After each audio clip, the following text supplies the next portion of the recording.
Assalamualaikum warahmatullahi wabarakatuh. Perkenalkan, nama saya Endang Hitasari, NIM 213410001 dari Prodi S1 Kebidanan dan Pendidikan Profesi Bidan.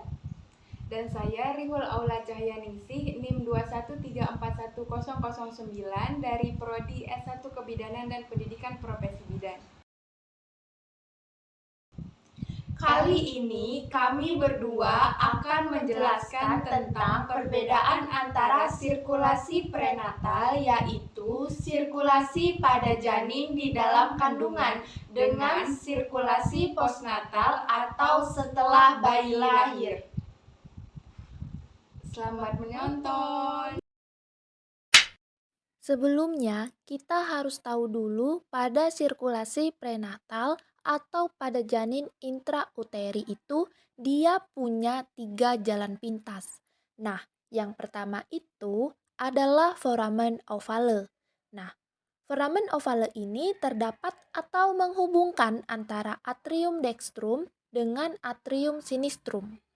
Jadi foramen ovale ini memungkinkan darah dari atrium dextrum langsung mengalir ke atrium sinistrum tanpa harus melalui ventriculus gaster dan sirkulasi pulmonar dahulu. Nah, jalan pintas yang kedua itu pada ductus arteriosus. Nah, ductus arteriosus ini letaknya di sini, teman-teman. Nah, dia ini menghubungkan antara truncus pulmonalis dan aorta. Jadi, struktur ductus arteriosus botale ini ia memungkinkan darah dari truncus pulmonalis langsung mengalir ke aorta tanpa harus melalui arteri pulmonalis. Jalan pintas yang ketiga adalah ductus venosus arantii. Ia menghubungkan antara vena umbilicalis dengan vena cava inferior. Jadi, ductus venosus memungkinkan darah langsung mengalir dari vena umbilicalis ke vena cava inferior tanpa harus melalui hepar terlebih dahulu. Nah, selanjutnya kita mulai mempelajari perjalanan atau sirkulasi pada prenatal. Jadi, untuk prenatal kita mulai dari vena umbilicalis karena vena umbilicalis ini yang akan membawa darah dari plasenta si ibu. Darah yang kaya oksigen dan nutrisi dari ibu melalui plasenta dialirkan ke vena umbilicalis, kemudian dia akan melalui jalan pintas ductus venosus arantii ke vena cava inferior. Nah, dari vena cava inferior, darah akan dialirkan ke atrium dextrum. Dari atrium dextrum, dia akan mengalir sebagian besar, kurang lebih 2/3 bagian ke atrium sinistrum melalui foramen ovale. Nah, sisanya sebagian kecilnya kurang lebih 1/3 bagian akan mengalir dari atrium dextrum ke ventriculus dexter. Dari ventriculus dexter, dia akan mengalir ke truncus pulmonalis. Nah, dari truncus pulmonalis, sebagian besar juga akan dialirkan melalui ductus arteriosus ke aorta. Hanya sedikit yang akan melalui arteri pulmonalis di sini, baik yang dextra maupun yang sinistra, untuk memberi oksigen maupun nutrisi kepada paru.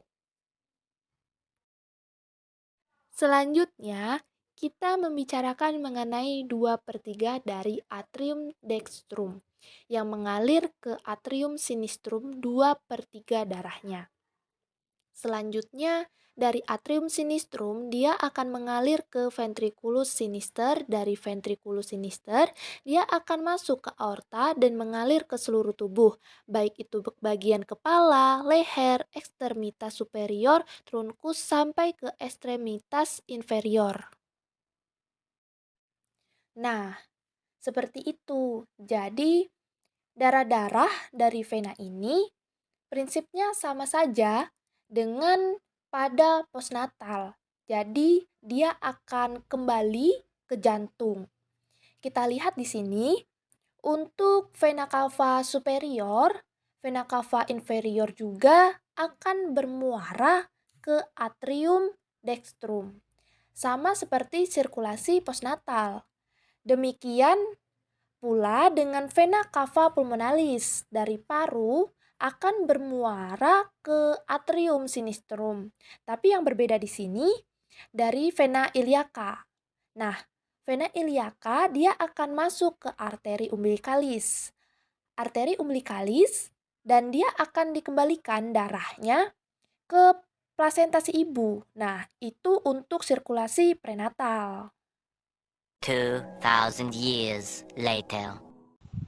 Nah, itu tadi penjelasan tentang sirkulasi prenatal, yaitu sirkulasi pada janin di dalam kandungan. Selanjutnya, teman saya akan menjelaskan tentang sirkulasi postnatal atau setelah bayi lahir.